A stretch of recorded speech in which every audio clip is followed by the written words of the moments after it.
fortunate to have Lance Allworth. On blue, ready? Don Coryell.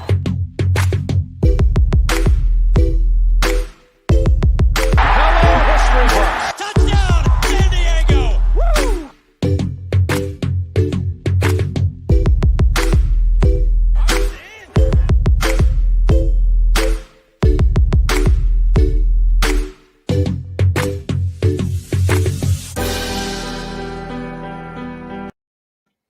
What is up, everyone? Welcome into the first episode of Season 2 of the Nuts and Bolts Show for all things Chargers. If you want to be a Raiders or a Broncos fan, prepare for us to curse at you in the chat. Tony, we're here, and what a start to Season 2. We get to talk about the Chargers making some acquisitions already in the offseason.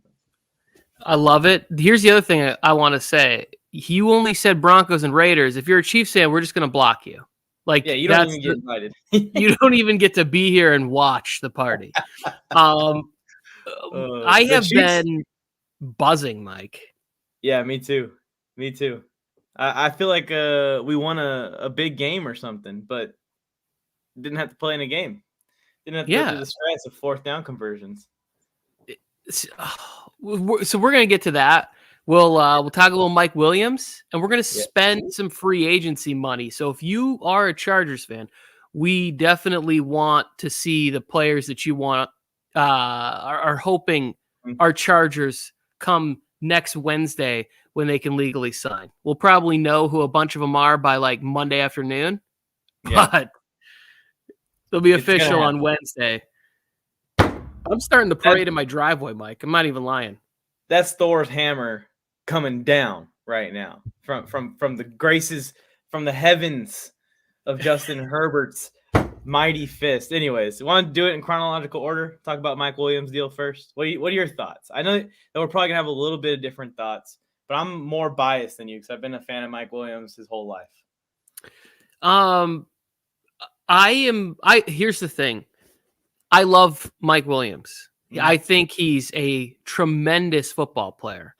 I don't love the contract for somebody that's only played one healthy season. That's the only thing, is that I love it, but I am cautiously optimistic.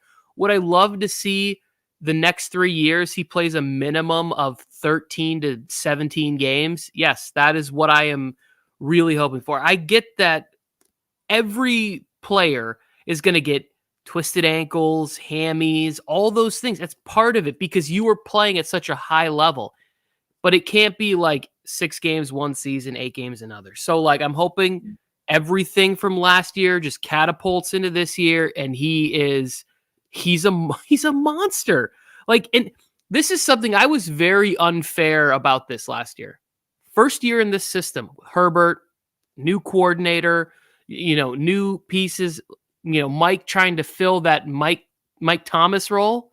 I mean, Mike Thomas had one of the greatest years ever by a receiver. So like Mike Williams can get in that role in year 2 and 3, and Herbert can get better to where Breeze was already 17 years in the league at that point. Like it wasn't year 2 for him. Yeah, here's a question right here. Should the Chargers trade for anyone else? We're going to talk about this in this episode. Just stick around. We're going to go through Mike Williams. We'll talk about Khalil Mack, and then we're going to get to the people we want to see the Chargers target because we still got some money to spend. Don't y'all worry. But, I agree with you to an extent. I think it is a little bit of a risky move when you look at the numbers that they gave him. Pretty big contract. I mean, that's a max deal. We're talking about maybe $10 more a year annually, and you're talking about Davante Adams' contract. I mean, it sounds like a big gap. But the gap between Mike Williams and Davante Adams as wide receivers is much larger than that $10 million gap that we're going to have. But I think it was a necessary risk. I think this offense is going to grow more from having Mike Williams there than Allen Robinson, whoever the other option was that was going to come in. I think as Herbert gets better, Mike Williams is going to get more involved. And I'll say this, Tony, if it's not this year, maybe they have another year where they're even. I think next year it's going to be pretty clear that Mike's our wide receiver 1 going forward. No offense to Keenan. I think Keenan's great. I just know that he's an explosion-based wide receiver, and those wide receivers that rely on their explosive cuts in and out of their routes, as they age, they slow down a bit. I like to see Keenan move to the slot, and I want to see Palmer and Mike Williams be the future of the wide receiver position in Los Angeles. And I think that those two together can be phenomenal for 10 years, hopefully, but 5 at the minimum, or 4. 3. It's only a 3-year deal. I thought it was much longer.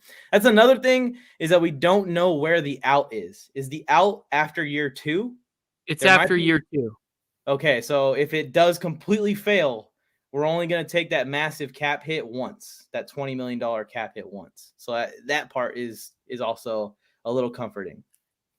Yeah, they can. It's a pretty clean break. I think it's like 6 or 8 million or something in that final season, but it's not really like, it's not terrible. It's not like, oh, after 2 years, all of a sudden we got to eat 18 to 25 million a dead cap or something. I believe the number I saw was between 6 and 8. Again, nothing but love for this kid, and also where he could go, right? Like, just I've had a nice break of like readjusting on Telesco, on Brandon Staley, on the ownership, like just thinking about all the things that happened. I talked to you yesterday about the possible blessing of not making the playoffs, right? Like, I don't know if do I have a minute to talk about that? Yeah, of course. I kind of understand what you're saying. Yeah. You what? I kind of understand what you're saying. It puts us in better position for the offseason part of this build to a Super Bowl team. Yeah, it absolutely does. Like, and we got to see him on the last game of the season in prime time. Everybody was watching that game. He knew the lights were the brightest. The fourth quarter that Herbert had was absolutely amazing. On the road with a chance to go to the playoffs. And he did everything he possibly could. Everybody on the team did. And it just didn't shake out in our favor. And that's fine. But you look to where that set us up in front of teams like Steelers need a quarterback. I see a comment here from Fantasy TV. They might need to trade up with us. The Saints behind us need a quarterback. They might need to trade up. The Buccaneers might need a quarterback. They might need to trade up or do something like that. So there's teams behind us that give us an opportunity to really capitalize on getting another pick inside the top 120 picks, because we didn't go to Buffalo and potentially get Josh Allen, dropping 50 on us with that offense.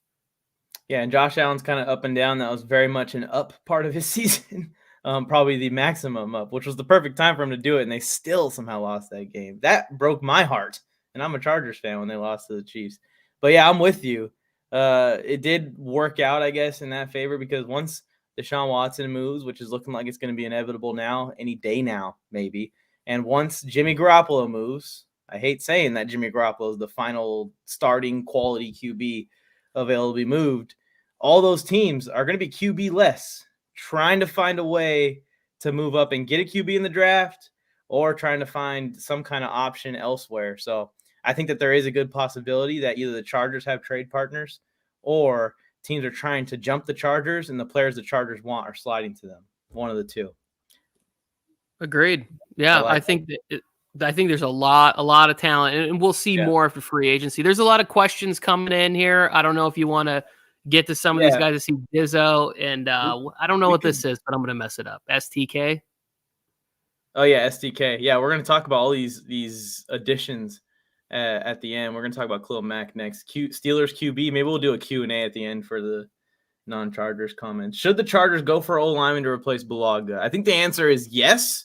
But now with the Khalil Mack contract coming in, rumors were heavily interested in J.C. Jackson. I'm just counting the dollar signs, and the math is leading to the Chargers taking a huge risk on putting Bulaga on the field next year. But we'll see. I have a plan for that, and you'll see that in my breakdown of the players.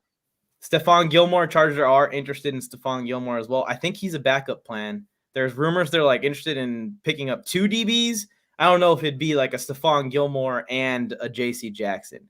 It would probably be an either or and a lesser, cheaper option like a Chardavius Ward or whoever else is back there. Stevie Nelson. Russell Douglas or something, maybe. Those guys. Mike, my boy, what's up, Armando? All right, let's move on to the big addition. Khalil Mack, Tony. Khalil Mack is a Los Angeles Charger. And I absolutely love the move because it shows that for the first time, Tom Telesco is ready to go ahead and say, we're going all in. We're making a push at the Super Bowl. All those years of ending off seasons with $20 million in the books for Philip Rivers that could help Philip Rivers with one more big player or two more big players and get a Jared Tutu out of the receiving core that they could have made moves, and they just never made the moves before. It just seems like it was always safe. Chargers never made big trades, never big free agencies coming in back-to-back years. Corey Linsley, Khalil Mack, two players that can transform both the D-line and the O-line. I love it. There's a little bit of risk there, but that's why we got him for free. It's because there is a little bit of risk there, from the money to what he's going to do on the field and the injury risk. Tony, I know you're ecstatic about the move as well, but anything to add on the little breakdown? Yes, I do. And I want to say this. This kind of move not only catapults your team. Like, if you think if we had Khalil Mack last year, we probably win that Vikings game. We can slow down Delvin Cook a little bit more, and Kirk Cousins doesn't have as much time to just sit back and cherry pick to Justin Jefferson the entire game. We probably win the Patriots game. It's at least in a little bit better hand. We have better field position, better pressure on a rookie QB with him. Also, stopping the run in that game was an issue. So it's like stopping a run in so many games last year. But most importantly, you got to take big swings. Free agents are looking around and going, oh shit, Chargers aren't playing around. Chargers are not. They just went out and traded. They added salary, right? Because this is basically, we just added $23 million. The cap hit was pretty big on this one or whatever. So it's like they are letting free agents know, yes, you may have heard rumors of the Chargers or whatever it is. And yes, you've heard of Justin Herbert, but now our front office is in on it. And we're going and we're taking big swings. And this idea that Khalil Mack is somehow injured all the time or not playing, this dude's numbers, I sent you the tweet that came out where they talk about the QB pressures. Just imagine if him and Bosa are averaging like 8-9 QB pressures a game between the two of them at the end of the year, right? That's 20. 25 plus sacks to me, 25 sacks, I would be okay with it, but I'd be a little disappointed because I think that we're going to be playing with some leads next year because of this offense, which means more opportunity for pass rush. Means Jerry Tillery should explode this year. I'm so pumped about this. I can't stop talking about it. And it's a contract year for Jerry Tillery too. So now all of a sudden he's a guy that we're watching like, okay, buddy, here's a good chance for you to really, I think I said 8 sacks in a text message to you, but 8 to 10, even 7, but like with a bunch of pressures. I'm down for it. I love it. This team can combine for 30 sacks next year. They really can, especially if both Bosa and Mack play 14-plus games together. That's going to be insane. We need them for the playoffs, obviously. But, yeah, I'm seeing everyone saying that he's washed. He hasn't done anything since 2016. But then I pull up some highlights here from 3 months ago or 6 months ago, whatever it was. 2021, this was happening. And I just see Khalil Mack dominating people still. He just runs right through the O-lineman there. This is just a 50-second reel. Here's him chasing down Baker, which isn't a big brag, but... Well, here's the thing about that. That's not a slow and out-of-touch player. The Browns actually have a good offensive line. You get a sack against the Bengals, it's kind of like, well, I mean, Justin Simmons is like, I did that in my sleep. But you get a sack against the Browns, it's like you're doing the right thing. It's a good offensive line. The fact of the matter is, our biggest problem last year was not having any backers to help stop the run. Like it was Kaiser White running on a solo mission to try and save the day, and he can't do it. He's not Darius Leonard. He's good. I really love Kaiser. I want him to be re-signed, but he's look at this. He's not Ray Lewis. Watch this old, slow, out of touch outside linebacker run this stunt like he's been launched out of a rocket. I'm coming right for him, right through a man, and just brings him down. I mean, he still has some juice, and it's a lot of juice. Even 80% of Khalil Mack's prime is one of the best players in the NFL. Look how beautiful that is. And while Aaron's on the ground, he's talking mess to him. He did that to Brady last year, too. or 2 years ago, with just bullied Tristan Wirfs, and then was just talking crap to Oh, Brady on the. that's when he threw him like a rag doll. That is like one of my favorite highlights. That should be part of our opening this year. Oh no, those are just the highlights of Khalil Mack on his way to 16 sacks last year before he had a freak foot injury. Joe, yeah, you should like Mack. If he goes to the Hall of Fame or something, he's gonna go with some silver and black representation. How can you be against Mack? No, he's gonna be a black man who wears powder blue. That's what he's going to the Hall of Fame. That's the whole. Yeah, that's it. He's gonna be a brother wearing powder blue, putting on a jacket. Let's see here. We got some more comments here. Mack is an elite. He is higher than above average, lower than elite. I think that he's great. I think that when you talk about the elite pass rushers in the NFL, is Mack outside the top 10 at this point? I know he's not outside the top 15, but he's right there around 10. Bosa's only a couple ranks above. Like, you're going to have two guys that are at the top of the game right now going after one guy. They're number 2 and number 4 in pass rush percentage, right? Yeah. Like, and everybody, when I use that stat for somebody, they go, well, who cares about that stat? And I go, that's the same stat you gave me about Aaron Donald's greatness like 6 months ago. So if it applies for Aaron Donald, who's number 3, then it can apply for my argument with Khalil Mack. Like, you can't be wishy-washy on what PFF stats you like and which ones you don't. And now we have 3 guys that I call game wreckers on the defensive side of the ball. Just 3 guys that can change the game on any play. Any play. Snap of the ball, and boom, the game could change on that play. In Derwin James, Khalil Mack, and Joey Bosa. And there's another guy that the Chargers are interested that is also a game wrecker that takes the ball away quite a bit. And we could transition into it, Tony, of our moves if you want to go first. Yeah, I do. I'm going to steal your thunder on this one, and because this guy's going to be on both of our lists. But I would say that the $35 million left, the bulk of the money that I would spend on is J.C. Jackson. I would go out. I would get a number 1 corner. I listened to every single Brandon Staley interview I could find, and he talks about air in the defense. He talks about figuring out ways to lessen some of that. Now, you need a pass rush to do that because guys can only stay in good coverage for so long. So J.C. Jackson, the rumors are about $18 million. I think that the smoke might get so dangerous on this guy, Chargers might have to end up signing him for $20 million or giving him a bigger bonus or something like that. I would be okay with them pushing the limits on this guy during Justin Herbert's rookie contract. And then maybe there's a year left over that goes in and it's like, how do we figure this out type of a situation? He's still playing elite, working into an extension, whatever it is. Like, but he'd be my number 1 to really give Staley a chance to put his thing in there. Then the D-line. All offseason we've talked, Akeem Hicks. But I think to get some youth, because we got an older player in Mack, we get youth on Jackson, Sebastian Joseph Day, around $8 million. There is like the projected salary there. And then I want to get another young guy for our defense, but proven. Again, these guys all earned first contracts. I'm going with Lavondre Campbell out of Green Bay. Like, Scott Pioli was raving about this guy's ability at middle linebacker. There's another linebacker who might be a little cheaper from Atlanta that had like 192 tackles last year. He's got an African name. I'm not even going to try to say it without looking at it, but he's also a guy that was there. Switching over to the offensive side of the ball,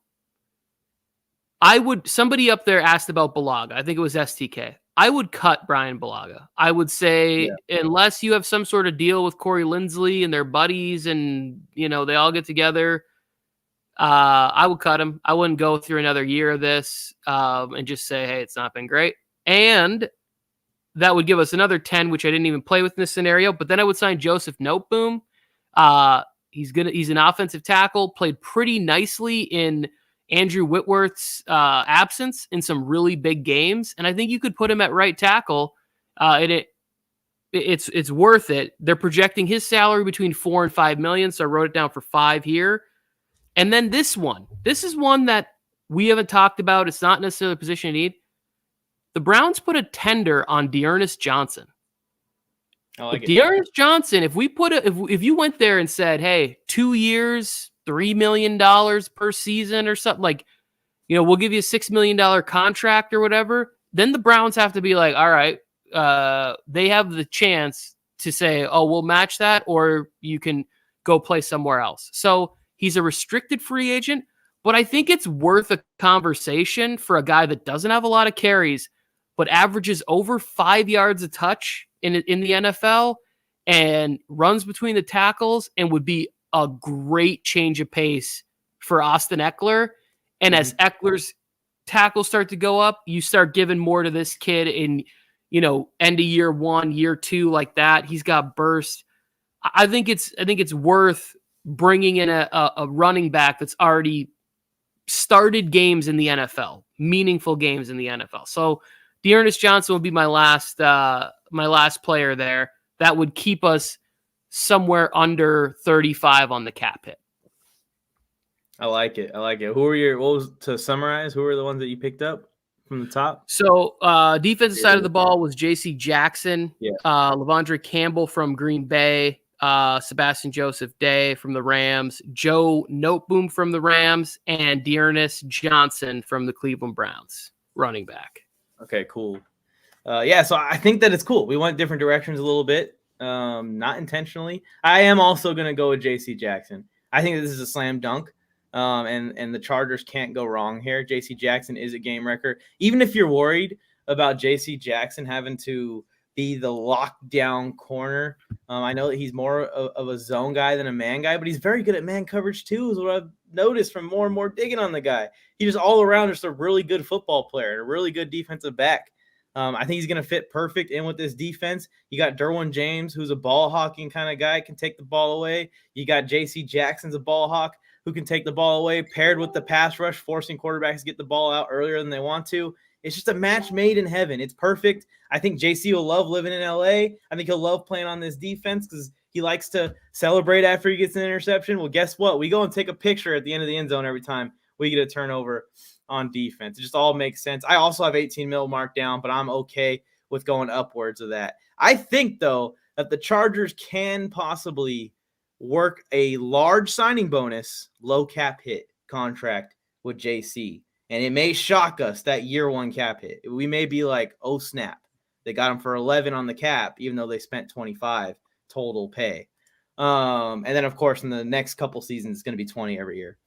But my next pickup was similar thoughts on the defensive side of the ball. Let's really finish off the D-line. But I wanted to get someone cheap because I have one more big signing for the offensive side of the ball. I went with DJ Jones to fill a similar role that you went with to go with Sebastian Joseph Day. I don't think that we need a superstar at D tackle anymore. I think that since it looks like the Chargers are keeping Linval Joseph, he's going to be involved in the run stop game a little bit more than he was last year.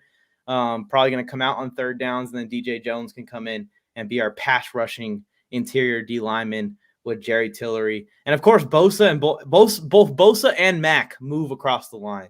So if we need to use them in situations, we can use them in situations. I can't believe that we have Khalil Mack. What a freaking blessing. But anyways, for the defense, similar mindset with Devondre Campbell. But like I said, I need to be a little cheap because I'm picking up another big weapon on offense. I went with Jordan Hicks. I think that he'll be serviceable with Kaiser White, and we can make it work with those two in the middle with the D-line being as good as it is. They're going to open up the lanes, and all Kaiser's good at it. Kenneth is not. All the linebackers have to do is just fill the hole and force those running backs to go out, and then boom, they're in Bosa and they're in Mack's lap. Again, can't believe we have Khalil Mack. For offense, I also was looking at running back. I want James Conner. But the thing is I'm taking a huge risk with the last signing. Instead of going right tackle, I'm going to say that we get the 10 mil to make it 35 from a Bosa restructure. We keep Bulaga out there, draft somebody, call up that kid from the practice squad, whatever it is, have a contingency plan in place for Bulaga. But this guy can help with pass blocking if he absolutely has to. I'm going to sign tight end Rob Gronkowski as my final pick. I like that, and I actually think we might sign Rob Gronkowski. I'm not sure how it works with like structuring that contract, but I think he'd like to be in LA for his like endeavors after, right? Wrestling, Hollywood, TV, all that good stuff.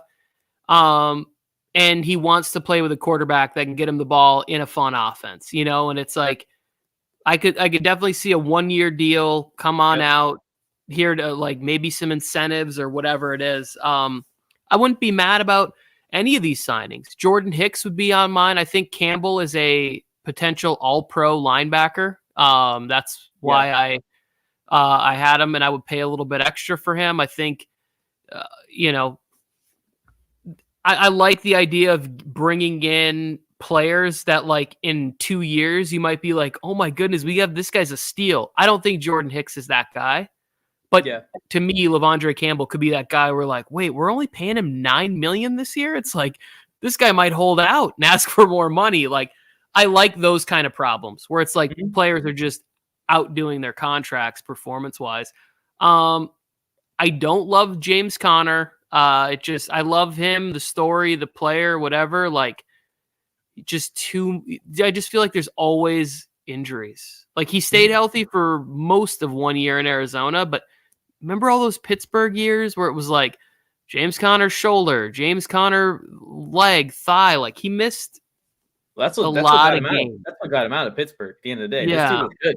I mean, he was a beast for a couple of years there. I just think that stylistically, a guy like him, a guy like Leonard Fournette also, but it's just so expensive to get a name like that. These guys, if you can get them to stay healthy long enough, it's perfect. I like the Dearness Johnson move also. We just need a big body dude. We need Kellen Ballage, but just a little bit better than that. Because Kellen Ballage, when he came in, that was the best I'd seen our run game be since Melvin Gordon left. Yeah, like I was looking around to see I couldn't remember about Kareem Hunt, and I just sort of ran out of time where I was like looking around. I do think I do think that there's a couple rookie running backs. The problem is that they're never going to trust these guys early on in pass coverage, right? Like, that's why I was like looking around. I'm like, oh, Dearness Johnson is already legit.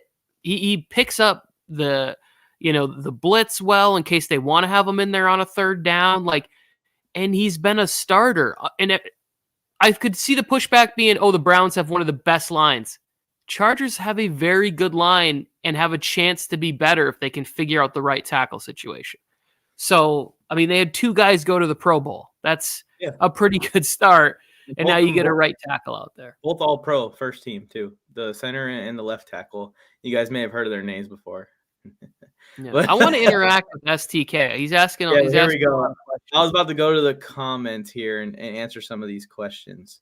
So here we go. Seahawks fan, but the Chargers are looking scary. Khalil and Bosa on different sides. Yeah, a lot of sacks. Tony, you seen these jersey swaps? He looks good in some powder blue as well. It fits. Yes, it does. He looks like a killer. I cannot wait to see him on Sunday. The Incredible Hulk. Plus an elite offense. Yeah, that's the thing, that all these moves that me and Tony are bringing up are just setting the Chargers up to be, dare I say it, a top five. That's crazy. Well, the other thing that Brandon Staley said was that a lot of people don't understand how good Mike Davis is, and that he thinks once he can really deploy a pass rush that doesn't make the run game vulnerable, he said people are going to see how good Mike Davis is in man coverage. And I was like, okay. And I could see it. He's big, he's athletic, and he played amazing last year. Like, he's really good, and maybe that is the case. Maybe he gets more. You're going to get more chances at interceptions if guys are afraid Khalil Mack is going to crush them. Joey Bosa, Derwin James is sneaking up in the box. We're gonna and think about it. J.C. Jackson is covering Hunter Renfrow. Derwin James is covering Darren Waller. Khalil Mack and Joey Bosa are coming after Derek Carr, and Derek Carr is throwing balls at Zay Jones into coverage.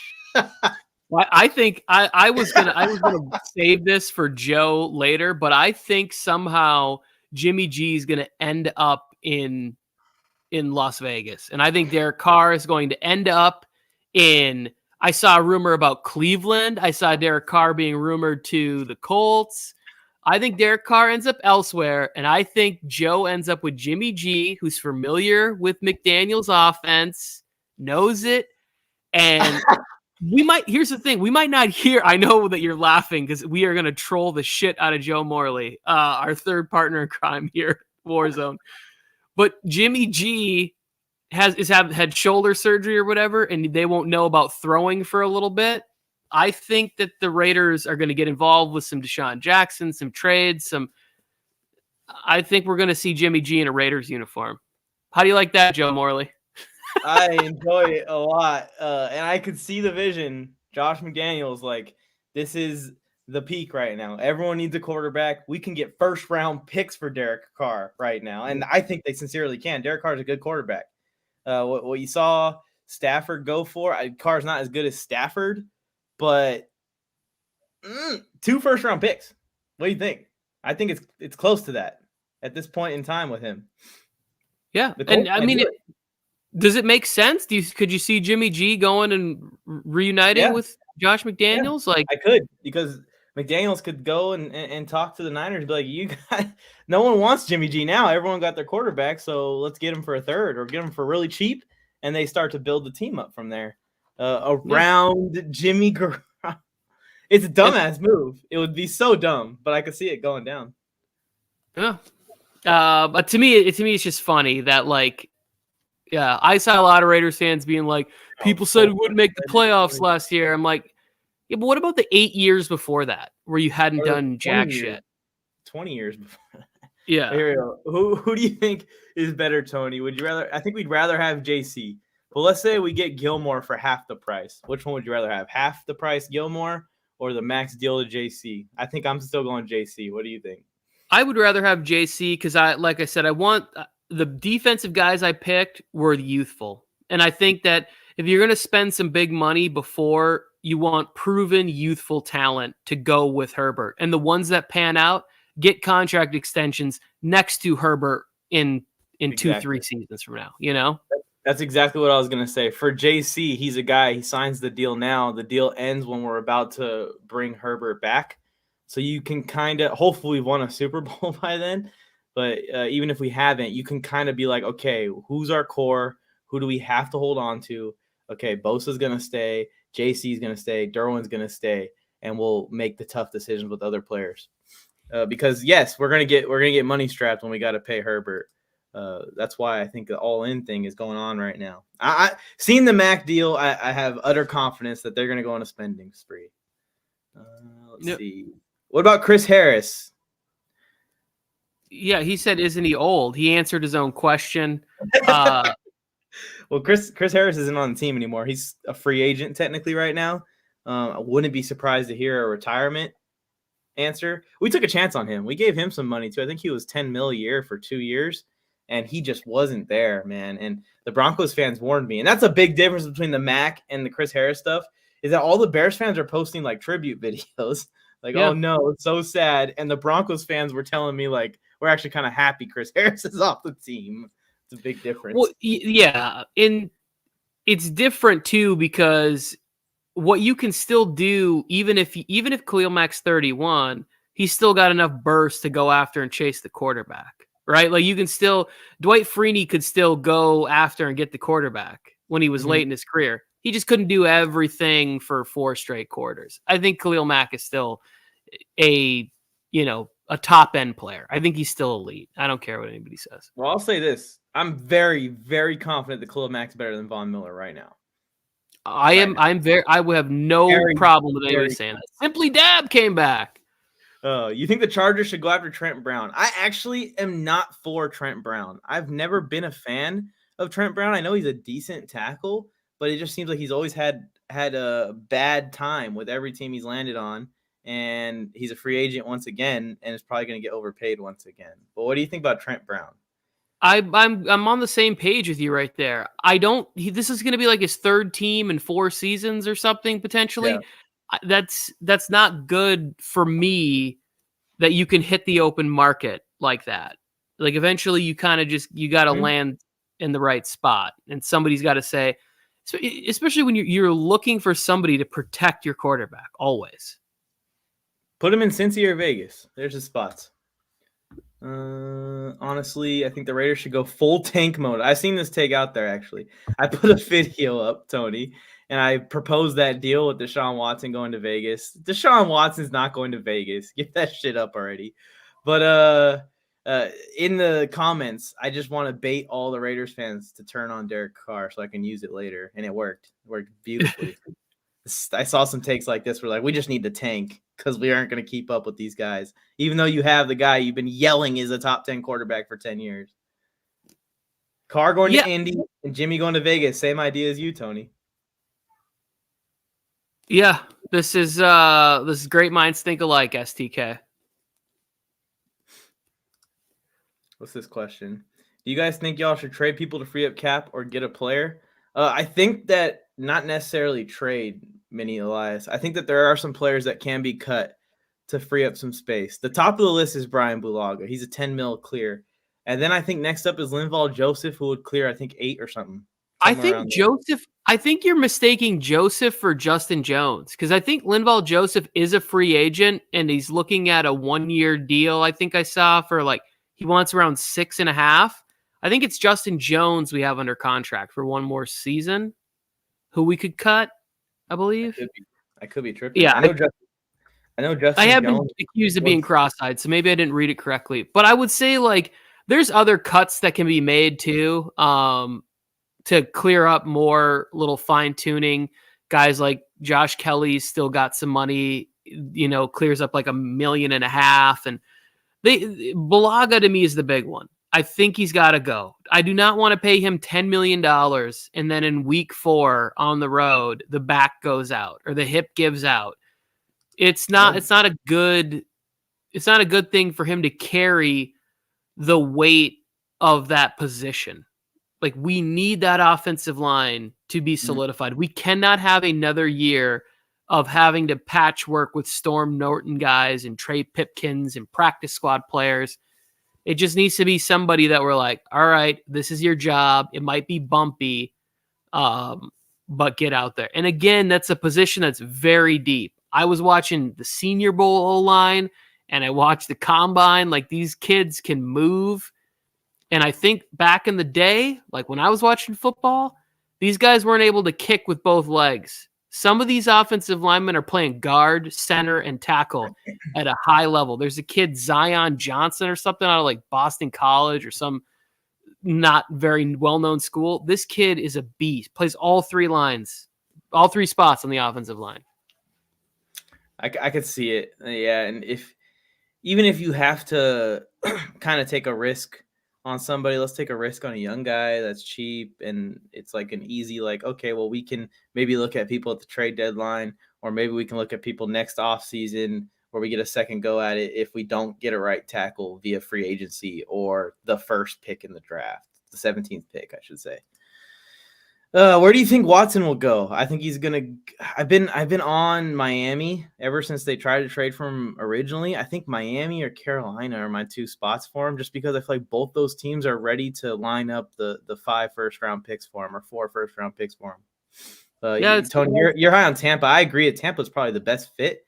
They could be a Super Bowl contender in the NFC day 1 with them. Yeah, I just think Tampa figures out a way to get it done there with him. And maybe it's a 3-way deal. Maybe they loop in something where Tampa trades Tom Brady to the 49ers and he gets his wish and unretires. And the Texans just get a bunch of picks from whatever teams they throw them in.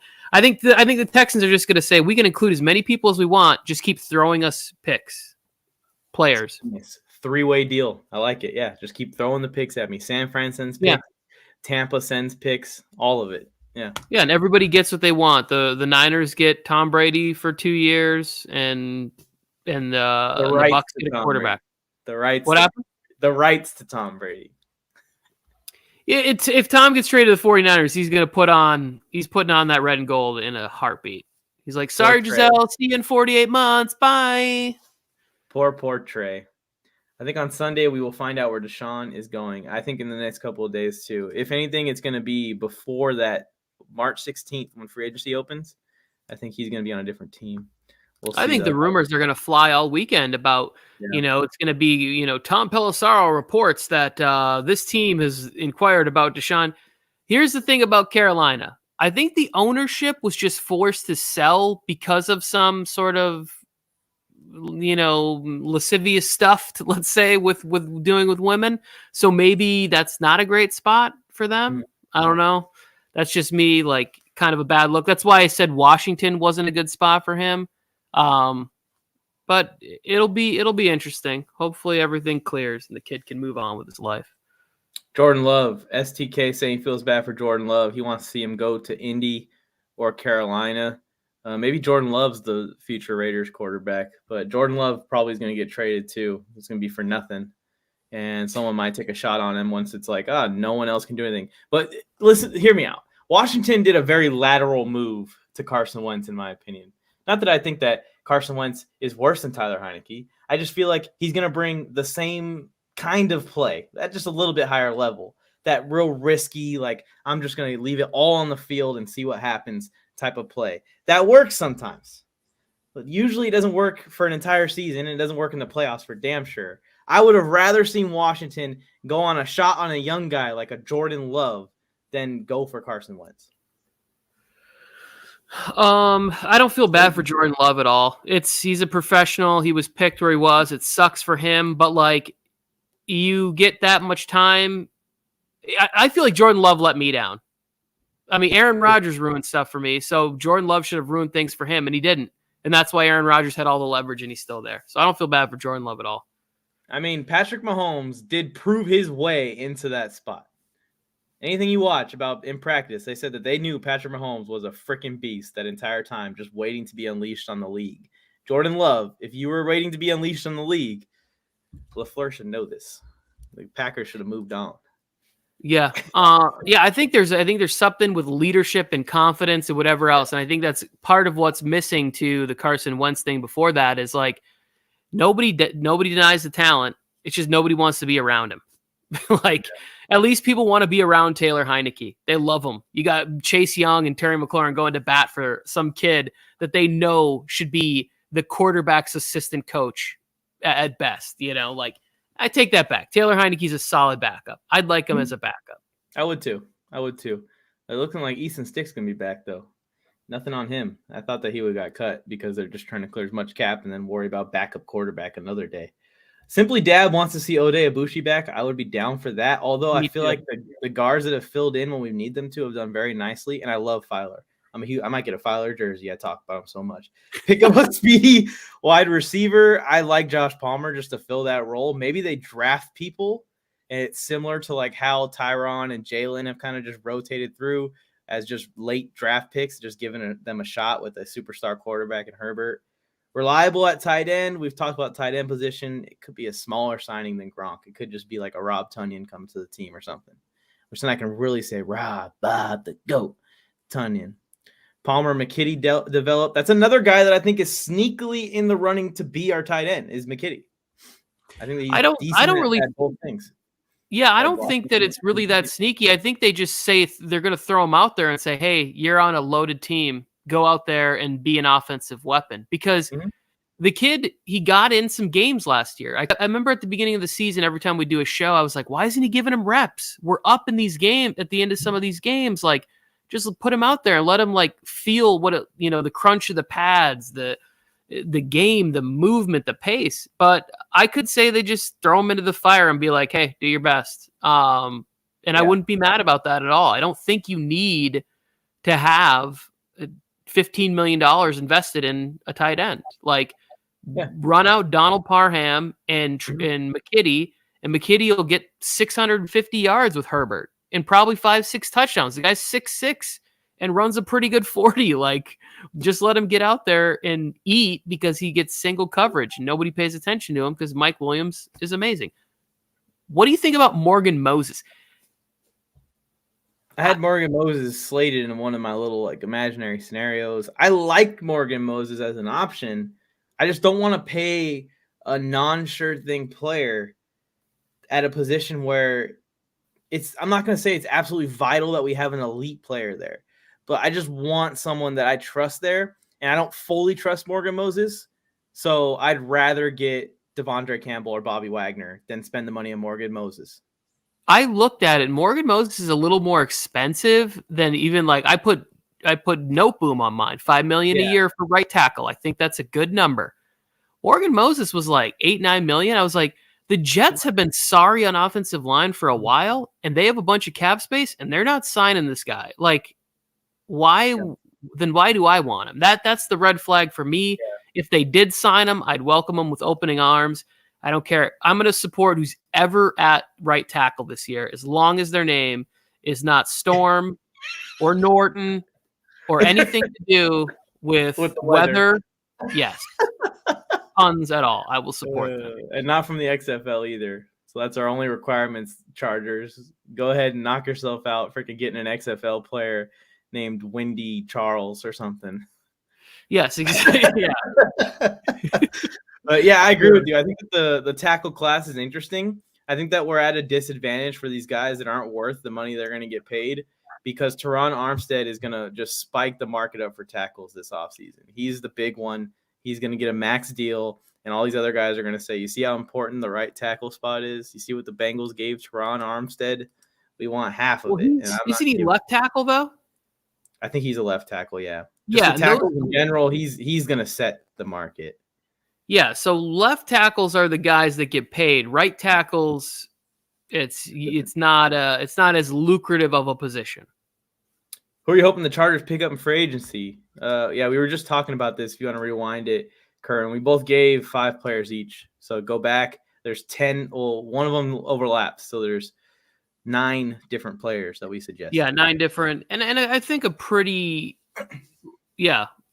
similar game plans, different players, I guess. Yeah. And there's that kid that I sent you from Washington, that Tim Settle. He's really good. Yeah. Yeah, that's an option too. We got a lot of draft picks. We're talking about free agency, and I would be completely happy with the teams that we're lining up in our little scenarios, not even including the draft, which we're going to add a first, second, and third rounder that can contribute, hopefully. Chargers gave up 2. Felke, I ain't even going to read that. I'm surprised. I didn't acknowledge it either. Philly talks with Watson. Yeah, it just feels like Philly enters the rumors whenever a quarterback's being moved, but they never really pull the trigger unless they're trading their quarterback away. Yeah, Howie Roseman loves to be part of the conversation. Yeah. I think that's part of his thing. All of a sudden, rumors are flying about Fletcher Cox and stuff, and he's probably telling people, "Yeah, we're entertaining. You're not trading Fletcher Cox right now." I don't think so. I think that they're going to pick up a receiver and give it a shot, try and make the playoffs again.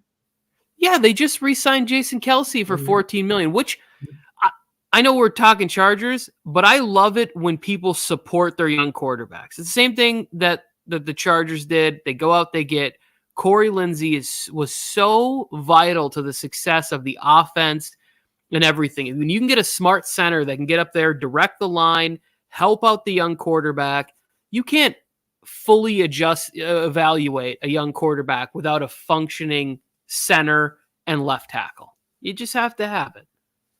Yeah, some people would call them the Tom Brady of centers. They would, and they'd be right.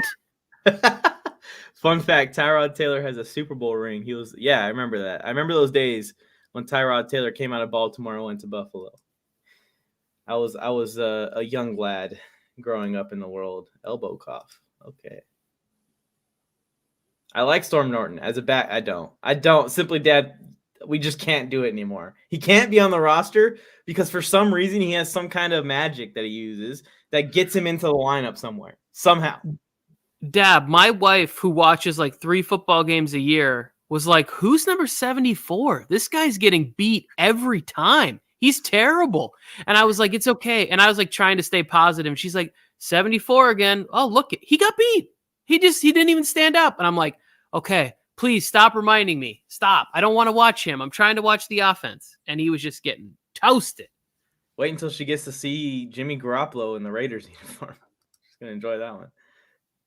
I told her, I said, you're supposed to be watching Herbert. She's like, he's so bad, I can't look away. It's like, that's not how this works. That's what me and Tony talked about multiple times, and it may not end up that way. We may end up in a spot where it's like, okay, we really need the tackle. we really need the cornerback still because we didn't get the guys we wanted, or we really need the D lineman because we didn't get a guy that we want. We didn't get a Sebastian Day. We didn't get a DJ Jones. But we are in a spot whereas if the cards fall the right way free agency wise and the Chargers sign the right players, that we can draft best position available that isn't like center or quarterback or any of the positions that we have locked down for 5 years to come. So it's going to be interesting. There's going to be so many players at that position. I'm not sure Telesco is going to know like what to do. He's going to have plan F ready to go if he needs it. Yeah. I think you could flip a coin literally and you could be like, all right, Traylon Burks, Jordan Davis, one of these corners is going to fall. That's going to be a stud.